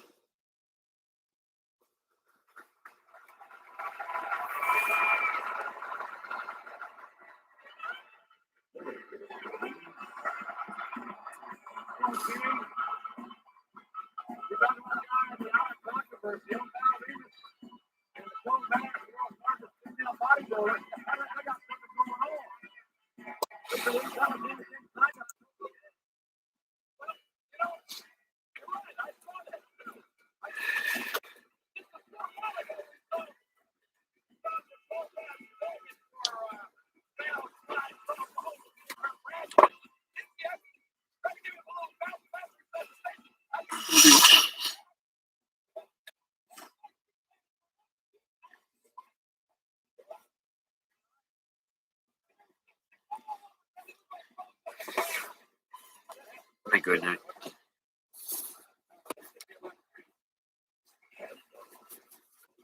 Still, it's painful as when I was a kid, man. I gotta tell you, right off the back, it's painful. Still fucking painful, man. Still hurts. even all these years later.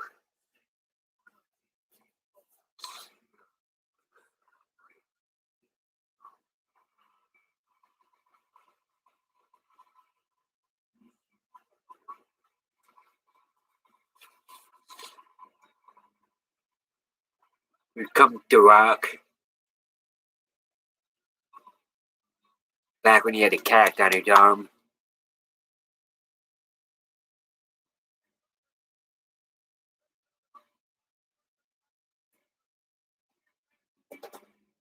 Nobody expected him to say anything about Owen because he stays so in character too. The hero everybody hates for not to see.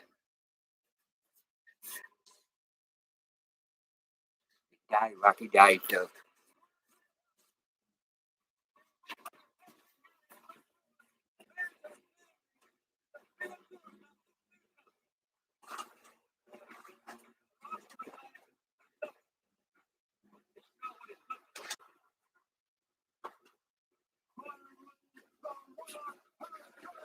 Back.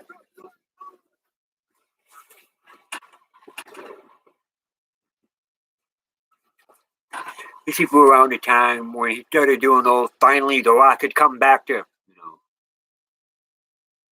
it with great pride.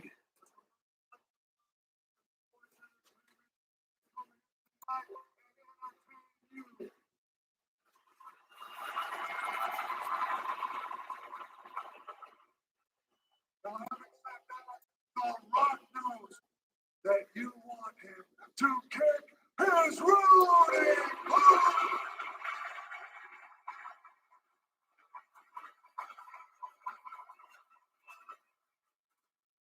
Owen, this is your night. And damn it, you know The Rock loves you like no other. So it's with great pleasure that The Rock, along with the millions and millions of The Rock's fans, dedicate the People's Elbow to you tonight. One time, who's if you smell what The Rock is coming.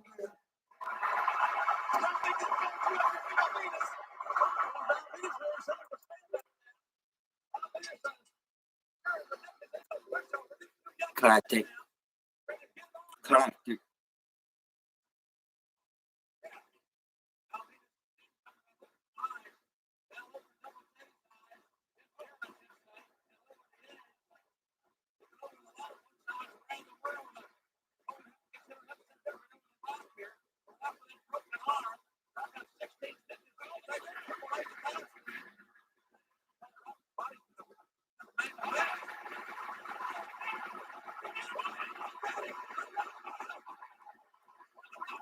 And we're straight to the People's Elbow.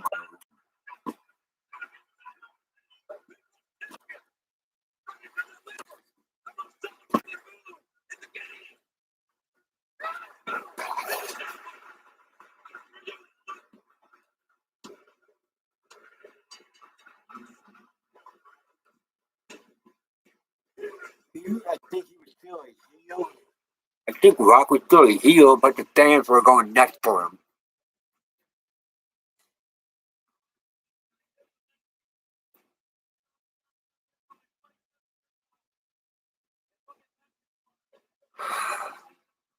So, like I have been saying throughout the night, I do not own the sound or the video. This is all WWE. I'm watching this off the network, and this is my reaction video to a great man we had lost many years ago.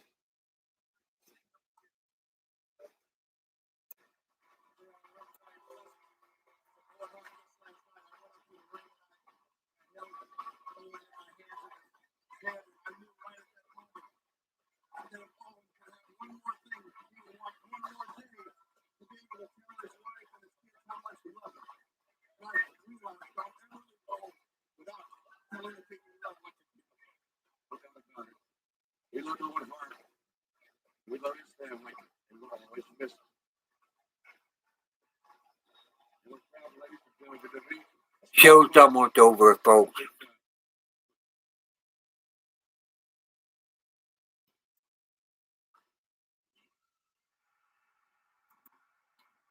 And here it comes, Stone Cold Steve Austin.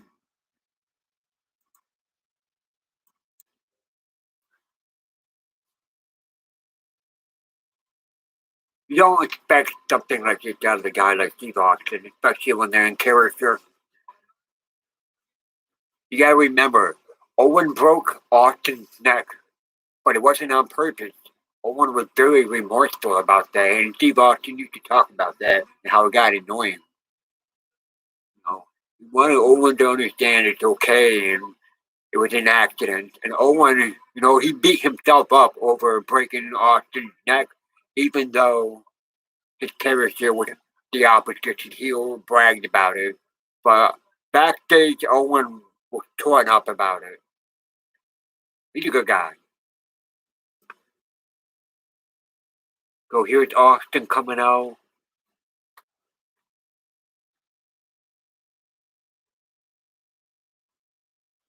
Giving a cheers to Owen.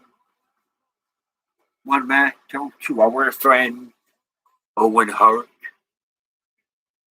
We'll never forget you, Owen.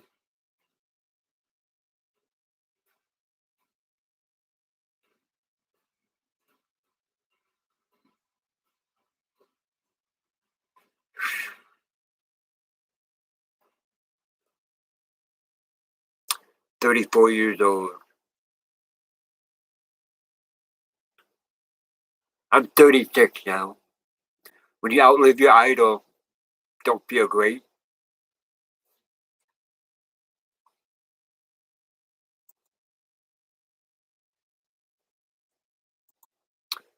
So, there we go. That's my live reaction video to Owen's Raw Memorial. Funny and sad and lots of great stories we heard.